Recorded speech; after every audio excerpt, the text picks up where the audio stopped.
Assalomu alaykum. Bu katalogdagi уже ikkinchi zakazlarim keldi.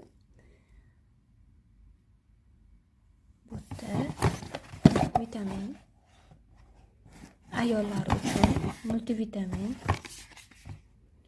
Bu vitamin C kapsulali bir marta ko'rsatgan edim, video ham qilganman. Juda ham zo'r. Yuzni oziqlantiradi va har xil dog'larni bartaraf qiladi. Bu vitamin D3 hammaga kerakli. Ichida 90 ta bo'ladi va 3 oyga bemalol yetadi. Hozirda bizda pastalarimiz shunaqa yengil ko'rinishda chiqqan. Korobkada bu kattalar uchun, mana bu bolalar uchun bemalol mana 2 yoshdan 6 yoshgacha bemalol ishlatsanglar bo'ladi. Murskoy, penka bu soqol olish uchun. Juda ham zo'r.